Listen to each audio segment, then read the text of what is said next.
Salesforce Shorts here. Today we'll be looking at subscribing to a report. First thing, let's navigate to reports. Here we'll find accounts report. This is a quick report I've created. We'll see is 13 records here. We have to navigate to this drop down, then we can click on subscribe. Okay, now first thing, frequency. We can set this to send emails daily, weekly, or monthly.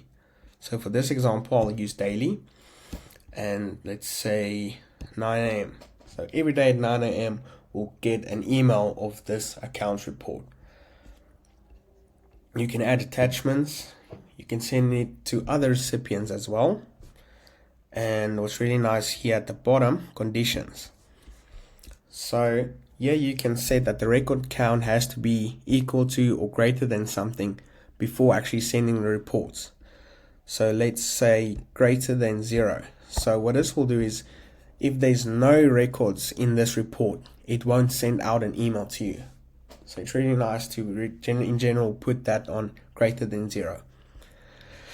Then here at email options, we can send a summary and a report. So this will be the summary over here, the total records, and then the report will be the report.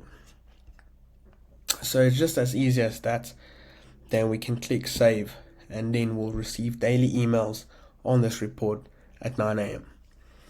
So yeah, I hope this video helped you guys. Please drop a like if this helped, and subscribe to the channel.